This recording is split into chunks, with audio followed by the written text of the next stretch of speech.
അസ്സലാമു അലൈക്കും വറഹ്മത്തുള്ളാഹി വബറകാതുഹു. ആദം നബി അലൈഹിസ്സലാം ഭൂമിയിൽ വന്ന ദിനം. ആദം നബി അലൈഹിസ്സലാം പത്നി ഹവ്വാ ബീബി റളിയല്ലാഹു അൻഹു സൃഷ്ടിച്ച ശേഷം അള്ളാഹു ഇപ്രകാരം പറഞ്ഞു: ആദം നബിയെ, താങ്കളും താങ്കളുടെ ഇണയും സ്വർഗത്തിൽ താമസിക്കുക. അൽ ബഖറ സൂറത്ത് 35 കാണാം. തുടർന്ന് പൈശാചിക ദുർബോധനത്തിൽ വഞ്ചിതരായി പഴം ഭക്ഷിക്കുകയും അതുവഴി ഇരുവരും അള്ളാഹുവിൻ്റെ മുൻ തീരുമാനപ്രകാരം ഭൂമിയിലെത്തുകയും ചെയ്ത ദിവസമാണ് വെള്ളിയാഴ്ച. അല്ലാമ ഇബ്നു കസീർ റളിയല്ലാഹു അൻഹു ഉദ്ധരിക്കുന്നു, ഹസൻ റളിയല്ലാഹു അൻഹു പറയുന്നു, ആദം നബി അലൈഹിസ്സലാം ഇന്ത്യയിലും പത്നി ഹവ്വാ ബീബി റളിയല്ലാഹു അൻഹു ജിദ്ദയിലുമാണ് ചെന്നെത്തിയത്. അൽ ബിദായ വന്നിഹായ 1:100 കാണാം.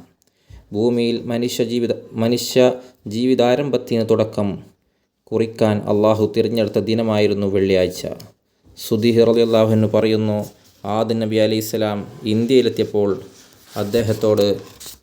അദ്ദേഹത്തോടൊപ്പം അജറുൽ അസ്വദ്, ഒരു പിടി സ്വർഗീയ ഇലകൾ എന്നിവയുണ്ടായിരുന്നു. അത് ഇന്ത്യയിൽ വിതറിയതിനാൽ സുഗന്ധച്ചെടികൾ അവിടെ മുളച്ചുണ്ടായി. അൽ ബിദായ വന്നിഹായ 1:101 കാണാം. അബൂ ഹുറൈറ റളിയല്ലാഹു അൻഹുവിൽ നിന്ന് നിവേദനം, നബി സല്ലല്ലാഹു അലൈഹി വസല്ലമ തങ്ങൾ പറഞ്ഞു, സൂര്യൻ ഉദിച്ച ദിനങ്ങളിൽ ഏറ്റവും ഉത്തമമായതും ആദം നബി അലൈഹിസ്സലാമെ സൃഷ്ടിക്കപ്പെട്ടതും സ്വർഗത്തിൽ പ്രവേശിക്കപ്പെട്ടതും സ്വർഗത്തിൽ നിന്നും ഭൂമിയിൽ വന്നതും വെള്ളിയാഴ്ച ദിവസമാണ്. മുസ്ലിം റിപ്പോർട്ട് 13:23. അത്രയും ശ്രേഷ്ഠമുള്ള ദിവസമാണ് വെള്ളിയാഴ്ച ദിവസം. ഈ വെള്ളിയാഴ്ച ദിവസത്തെ നമ്മൾ എന്നും ബഹുമാനിക്കുക. നമ്മൾ വെള്ളിയാഴ്ച ദിവസത്തെ പരിഗണിക്കരുത്. ആ വെള്ളിയാഴ്ച ദിവസമായാൽ നമ്മൾ അള്ളാഹുവിൻ്റെ റസൂൽ സല്ലല്ലാഹു അലൈഹി വസല്ലമ തങ്ങൾക്ക് വേണ്ടി ഒരുപാട് സ്വലാത്ത് വർദ്ധിപ്പിക്കുക. വെള്ളിയാഴ്ച രാത്രിയും പകലിലും ഒരുപാട് സ്വലാത്തുകൾ നമ്മൾ കഴിയുന്നത്ര വർദ്ധിപ്പിക്കാൻ ശ്രമിക്കുക.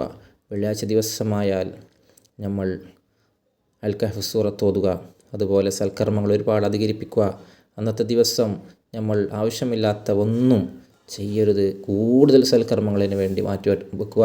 അള്ളാഹു നമുക്ക് തൗഫീക്ക് നൽകി അനുഗ്രഹിക്കുമാറാവട്ടെ.